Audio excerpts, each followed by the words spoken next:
Il est 8h11, c'est France Bleu Matin. On revient sur ce printemps pluvieux et instable accompagné d'intempéries.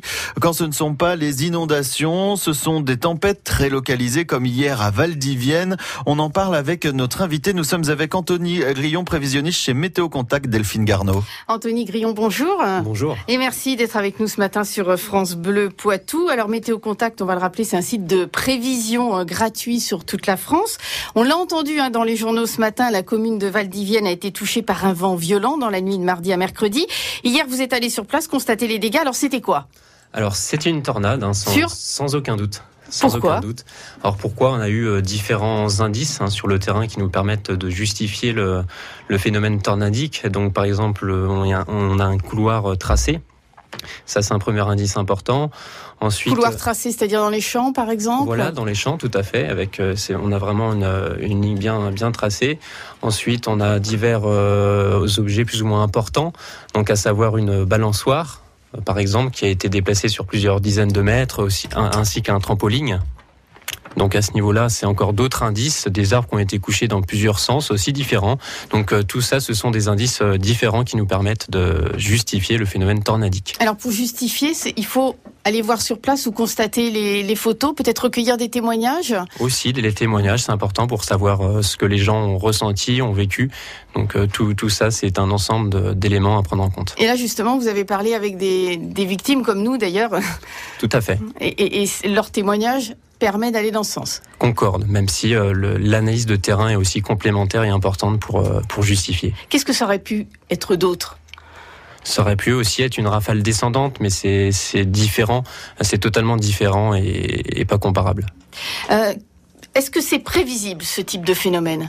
Alors à grande échelle, donc c'est-à-dire sur une dizaine de kilomètres, on peut estimer un risque, mais ça reste un risque, et donc à l'échelle ultra locale, comme ce fut le cas dans le Valdivienne, c'est quasiment impossible. Et c'est rare ? C'est rare, oui et non, puisqu'on est une région qui est quand même plus ou moins exposée à ce risque, donc notamment en Charente-Maritime, mais même dans la Vienne et dans les Deux-Sèvres, le risque est important. On dit qu'avec le réchauffement climatique, on va avoir de plus en plus souvent ce type de phénomène. Qu'est-ce que vous en pensez ? Honnêtement, j'ai pas spécialement d'avis là-dessus, mais même si je reste partagé quand même sur ça. Pourquoi ? On n'a pas assez de recul. Notamment dans le temps, puisqu'on n'avait pas tous ces témoignages avec les médias.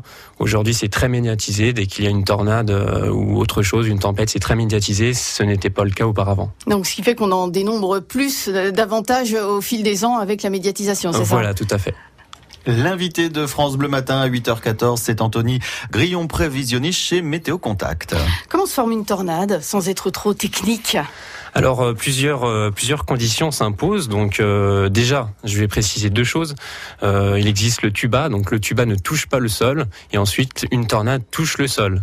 Donc c'est deux phénomènes différents, et on n'appelle pas mini-tornade, ça n'existe pas. Donc ça, là-dessus, il faut être bien précis. C'est un abus de langage. Voilà, tout à fait. On peut dire ça comme ça. Ensuite, donc, il faut un contexte instable. C'est première chose. Ensuite, généralement au sein d'une cellule orageuse. Et enfin, dernière chose importante, il faut du cisaillement. C'est-à-dire que des vents différents et de direction, vitesse et direction différentes en fonction de l'altitude.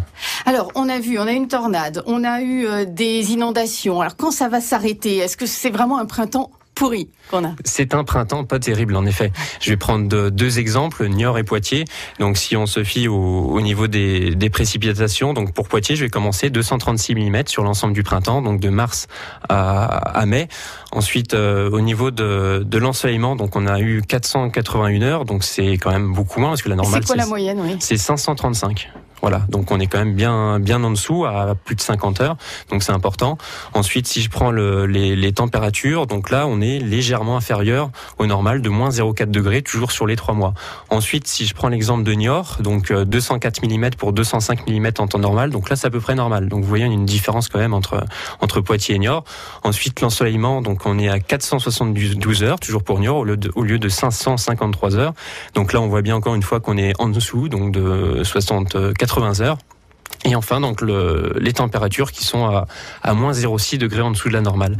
Donc vous voyez des précipitations plutôt très supérieures au normal, des températures plutôt légèrement inférieures. On n'a pas, c'est proche du 0 degré. Bon, il faut savoir que entre le matin et l'après-midi, on a des températures assez douces le matin. Par contre, c'est l'après-midi où effectivement, où là, c'est plutôt très nettement en dessous des normales. Et alors, à quand le beau temps, à quand l'été ?